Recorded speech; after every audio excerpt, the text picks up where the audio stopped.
Lafayette, c'est un fils de campagne. Alors Lafayette, il est auvergnat, très important, il est attaché à son territoire. Il est gamin, il est jeune, il a les pieds dans l'eau, il court dans l'herbe. Il est élevé par 3 femmes, une vieille femme, la grand-mère, et puis 2 autres, qui parlent de son père sans arrêt en disant c'était un héros. Il est mort, le père, il est mort.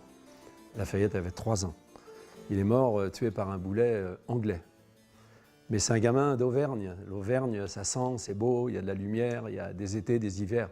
Donc c'est vraiment un vivant. Et ça se sentira tout au long de sa vie. C'est un châtelain en même temps, c'est un seigneur du village. J'y emmène les enfants, jouer avec lui. Il se la pète un peu, hein. Gentiment, je le dis gentiment, j'aime beaucoup Gilbert. Et il se la pète un tout petit peu quand même. Mais en même temps, toute sa vie, ça va le poursuivre. Il va se la péter toujours, ça va agacer plein de gens. Mais là, dans le village, c'est le chef, c'est le seigneur. Mais il est orphelin, c'est très important. Son père est mort, je le redis, c'est très important. Il est mort, il est tout seul. Il est tout seul. Mais il est issu d'une famille ancienne dans laquelle on est capitaine ou général de père en fils, et en même temps on a des lettres, parce qu'il y a Madame de Lafayette qui écrit quand même La princesse de Clèves. Qui avait fait un carton, c'est un homme de communication, il s'est rendu compte qu'elle avait fait un roman à succès. Et le succès, ça va l'intéresser. En même temps, dans ce château, un peu austère, il est éduqué par ces vieilles femmes pieuses, mais en même temps par des précepteurs. Il a un précepteur, un jésuite, puis ensuite le curé du village. Alors, est-ce que le curé du village était mieux que le jésuite? Je ne sais pas. J'étais pensionnaire dans un collège laïque. Et mes potes qui étaient chez les Gèses, ça ne faisait pas les mêmes bons hommes. Donc après, le curé du village, c'est mon avis, hein.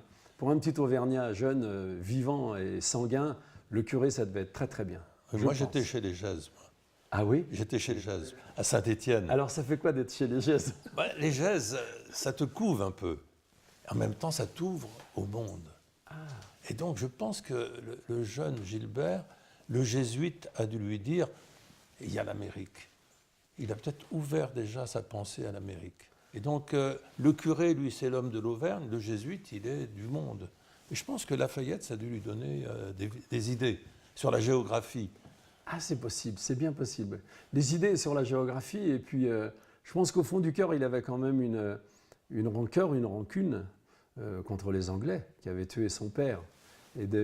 J'aime beaucoup Gilbert, je l'appelle Gilbert parce qu'on est intime, donc Lafayette, j'aime beaucoup ce personnage, ce bonhomme, parce que je trouve qu'il a osé faire énormément de choses, il s'est fait détester par plein de gens.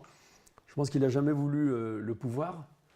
Il n'a jamais voulu prendre le pouvoir, mais en même temps, il était suffisamment malin et manipulateur pour placer les autres là où lui ne voulait pas être.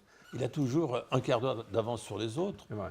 Et donc, dans le village, il est chef de bande et il veut attaquer la bête du Gévaudan. La bête du Gévaudan, on lui a donné des tas d'explications, mais je pense que son combat, le combat de Lafayette contre la bête du Gévaudan, c'était sa première bagarre, quoi, je crois.